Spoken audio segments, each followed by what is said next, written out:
Okay, so we're diving deep into the world of Shohei Ohtani today.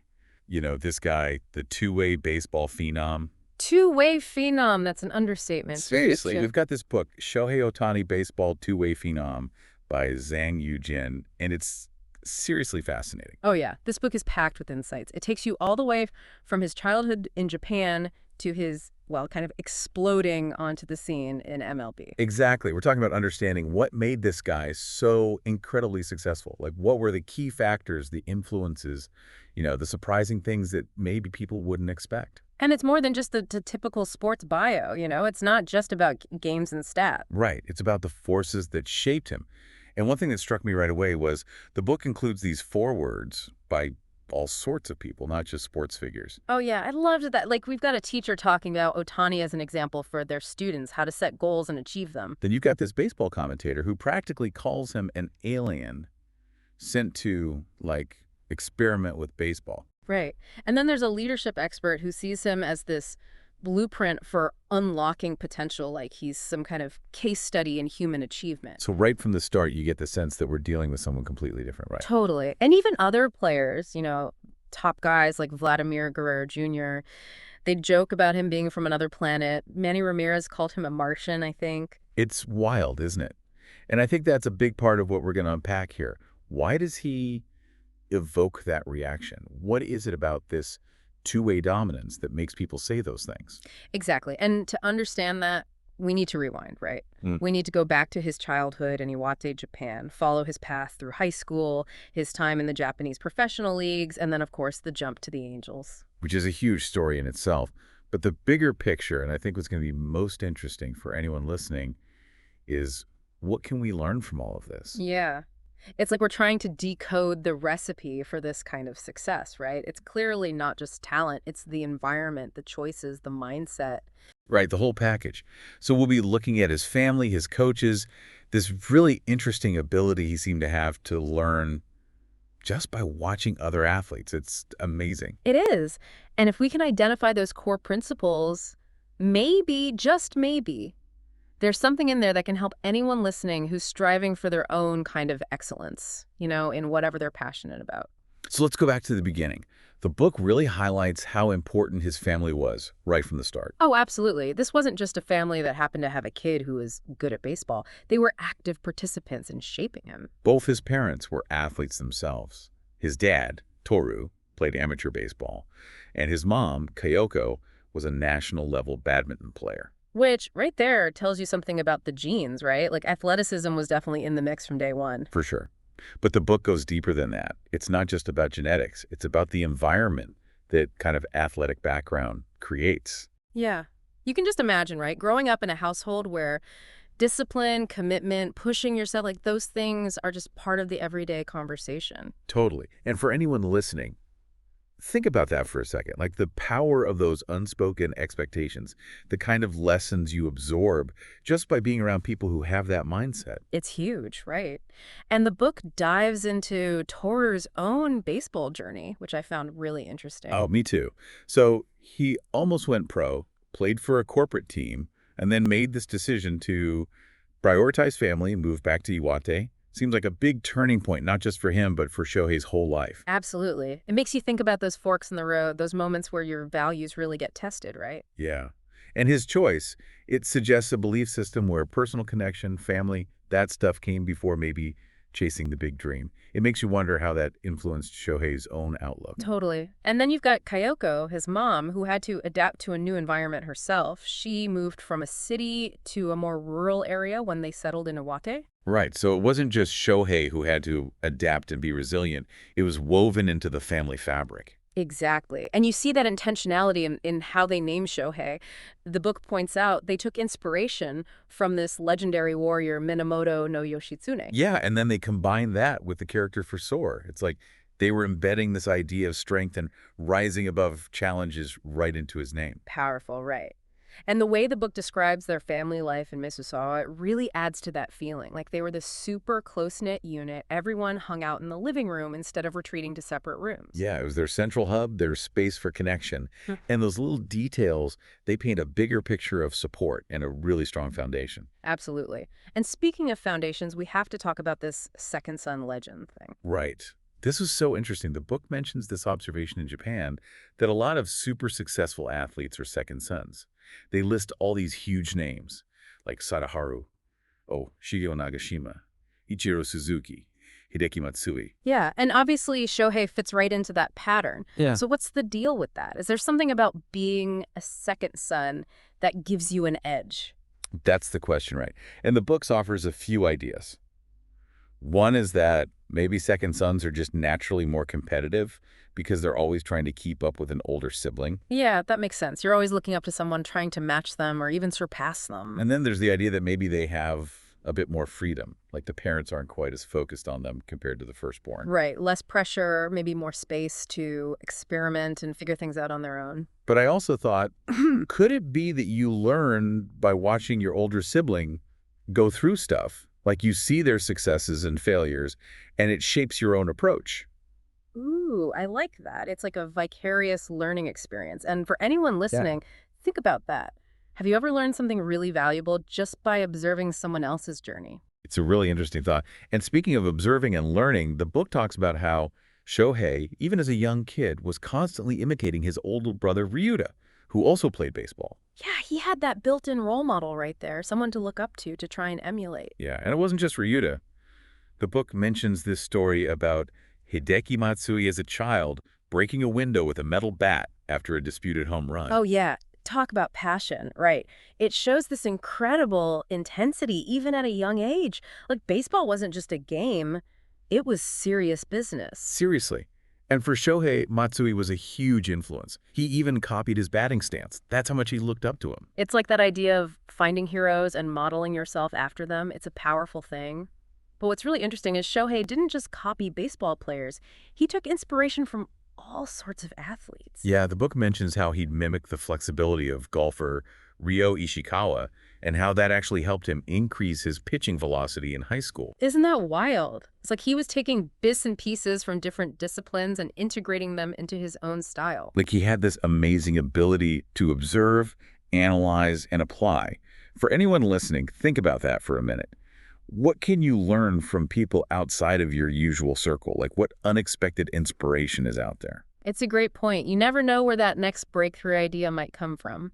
So now let's talk about Shohei actually getting started with organized baseball. So he joins the Mississauga Little League, plays for a team called the Yamazoku, which translates to Mountain Thieves. Pretty cool name, right? It is, and right off the bat, he's playing hardball. The book points out that most kids his age were still playing softball, so he was getting that experience with the real deal much earlier. And the founder of the league, Shoji Asari, remembers him as this slender but really determined kid, and kind of mischievous too. There's even a story about him falling into the sea during a training camp. Oh man, classic kid stuff. It just reminds you that even though he was obviously talented and driven, he was still a kid having fun. Exactly. And the fact that even after he became a pro, he still sent New Year's greetings to his old Little League.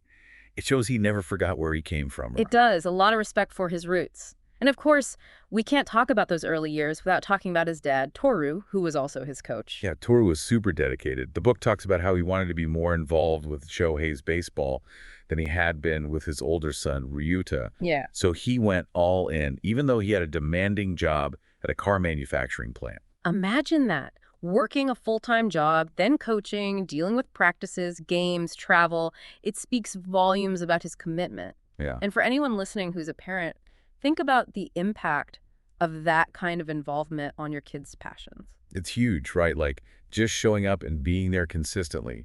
It sends such a powerful message. And then there's this thing they did with the baseball notebook. Oh, yeah, I love that. It was this way for them to communicate about practices and games, give each other feedback, reflect on what was working, what wasn't. Yeah, it was so structured and thoughtful. Like it forced Shohei to think critically about his own performance from a really young age.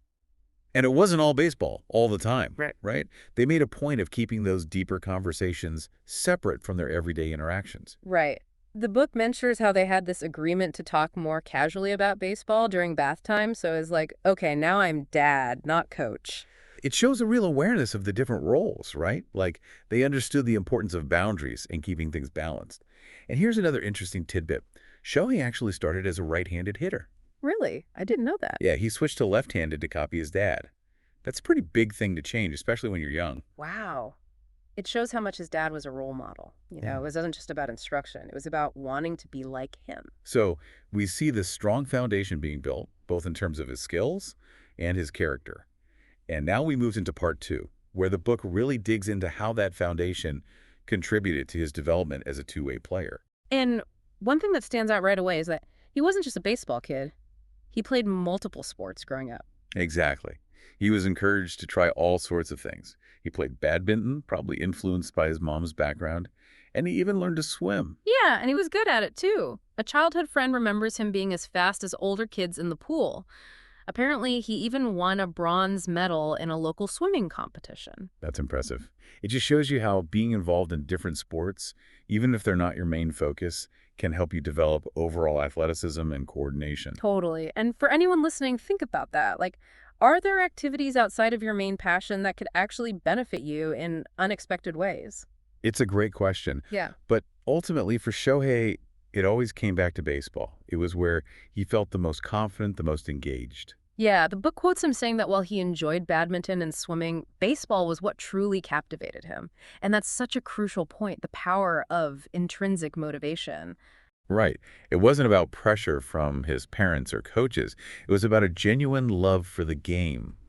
And that seems to be a recurring theme throughout his story. Absolutely. And his dad, Toru, really believed in that. He's quoted as saying, people succeed when they do what interests them. Which is basically what Steve Jobs famously said about loving your work, right? Yeah. Like, passion fuels success. Exactly. And we see that passion in Shohei's attitude. Even after tough games or setbacks, he's always saying he looks forward to it, he enjoys it. That's a powerful mindset to have. It is. And it's interesting because his mom, Kayoko, actually had a different vision for him initially. Oh, really?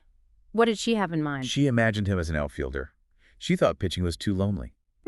That's fascinating. So even within his family, there were different ideas about his path. It shows that he really had to forge his own way. Yeah. And it makes you wonder, how important is it to allow individuals to follow their own passions, even when those around them have different expectations? Big question, right? And it's something for all of us to consider, whether we're parents, coaches, mentors, or just friends supporting each other's dreams. Now, moving beyond the sports themselves, the book really emphasizes the importance of Shohei's overall upbringing, the values that were instilled in him. Yeah, this wasn't just about baseball training. It was about shaping his character. And the book points out that his parents were very intentional about creating a loving and supportive home environment. They made a point of not arguing in front of the kids, and they were really understanding about things like picky eating. Shohei wasn't a big fan of tomatoes, didn't eat many vegetables, but they didn't make a big deal out of it. Right. It was about creating a positive atmosphere, not forcing things. And there's this anecdote about him falling asleep on the sofa as a young kid, and they just let him sleep. Yeah, instead of waking him up and making him go to bed, they let him experience the natural consequences of staying up too late. It's like a subtle way of teaching responsibility. It is, and it fits with their overall approach, which seems to have been about giving him space to learn and grow, but also providing structure and guidance when needed. And the book talks about his growth spurt in junior high, which was partly attributed to him drinking a liter of milk every day, just like his idol Hideki Matsui.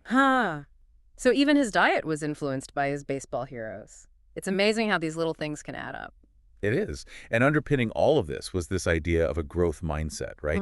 Emphasizing effort over innate talent, seeing challenges as opportunities. And the book specifically mentions how the comfortable and supportive family environment allowed him to develop that mindset, to feel safe, to try and fail and learn from those experiences. So it was all connected, right? The family dynamic, the values, the mindset. And the book actually summarizes some key principles from Shohei's upbringing, based on observations from Japanese commentators. Oh, yeah, I remember those. Things like having a clear vision for the future, unwavering commitment from his parents, not interfering with his choices, valuing perseverance, encouraging independent thinking. It's like a checklist for raising a successful human Yeah. being, right? Yeah. And it's not just about athletes. These are principles that apply to anyone. Absolutely. And we see those principles playing out in Shohei's own decisions, his approach to challenges, his whole way of being. Okay, so now we move into part 3, where the book introduces this concept of Ningen Ryoku. Ningen Ryoku, I love that word. It sounds so powerful. It is. And the book defines it as this comprehensive set of abilities that goes beyond just skills and qualifications. It's about character, wisdom, the whole package. It's like being a well-rounded human being. Right. Not just being good at one thing, but having a strong moral compass, being able to think critically, make good decisions, all of that. And the book really emphasizes the role of Shohei's parents in developing his Ningen Ryoku. His high school baseball coach, Hiroshi Sasaki, actually credits them as the foundation of his exceptional character. Yeah, he talks about their quiet support, their respectful manner, how they never interfered with coaching decisions. It's like they understood that their role was to support, not to control. And that's huge, right? Especially when you consider that his dad had a baseball background himself. He could have easily tried to micromanage things, but he didn't. It speaks volumes about their trust in the coaches and in Shohei himself. They knew when to step back and let him learn and grow. And it wasn't just about big decisions. They instilled these everyday habits, like saying good morning and good night, cleaning up after meals. It's like those small things were part of a bigger picture of respect and responsibility. Exactly. And they led by example. The whole family would attend his junior high and high school practice games, showing their unwavering support. It's amazing, right? Yeah. And even after Shohei started making a lot of money playing professionally in Japan, his mom continued to work. That says a lot about their values. It does. It's like they're saying, look, success doesn't change who we are. We still value hard work and self-reliance. And his dad retired from his job and started coaching youth baseball. Again, it's about giving back, passing on that love for the game. It's beautiful, really. And then you have Shohei sending his earnings to his mother and his parents maintaining their simple lifestyle despite his success. It all points to this deep humility. Right, like money and fame weren't the driving forces. It was always about the game, the love for it, the pursuit of excellence. And that's reflected in his incredibly minimalist lifestyle. The book mentions he only spent like 20,000 yen a month while he was in Japan. Wow, that's almost unheard of for a professional athlete. It really shows his focus and his dedication. He wasn't distracted by material things. There's even a story about him returning unused allowance from a junior high school trip to his mother. Like, who does that? It's incredible. And that mindset continued even when he came to the U.S. He was reportedly teased a little for his old-fashioned clothes, but his main goal upon arriving in MLB was to learn from Mike Trout. That's so telling, right? He wasn't focused on the glitz and glamour. He was focused on getting better. And remember that story about him wanting to get a bicycle to ride between his apartment and Angel Stadium? Oh, yeah. I love that story. It just shows his simplicity, his down-to-earth nature. Like he's just a baseball boy at heart. And that brings us back to that early story about him being more excited about joining a Little League team than the national soccer team's success in the World Cup. He was 8 years old at the time, and he felt that baseball was serious while soccer was just for fun. That's incredible. Like, he had that intense passion from such a young age. It's amazing, isn't it?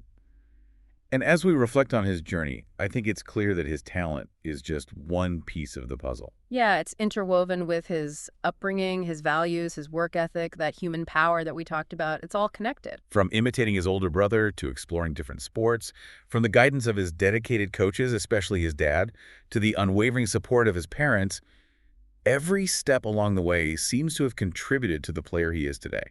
And what's really striking is that balance. He had the freedom to explore his interests, but also the discipline to work hard. He was encouraged to dream big, but also taught the importance of responsibility. It's a really inspiring combination. And in a world that often pushes for early specialization and external validation, his story is a powerful reminder of the value of a well-rounded upbringing, the power of intrinsic motivation, the enduring impact of character. Absolutely. And as we wrap up, here's a final thought for you, the listener. Shohei Ohtani's journey challenges our assumptions about what's possible, not just in sports, but in life. What seemingly unrelated experiences or interests in your own background might hold the key to unlocking your potential. It's something to think about as you continue your own deep dives. That's a great question to leave everyone with. Thanks for joining us on this deep dive into the world of Shohei Ohtani. It's been a pleasure. Until next time. See you then.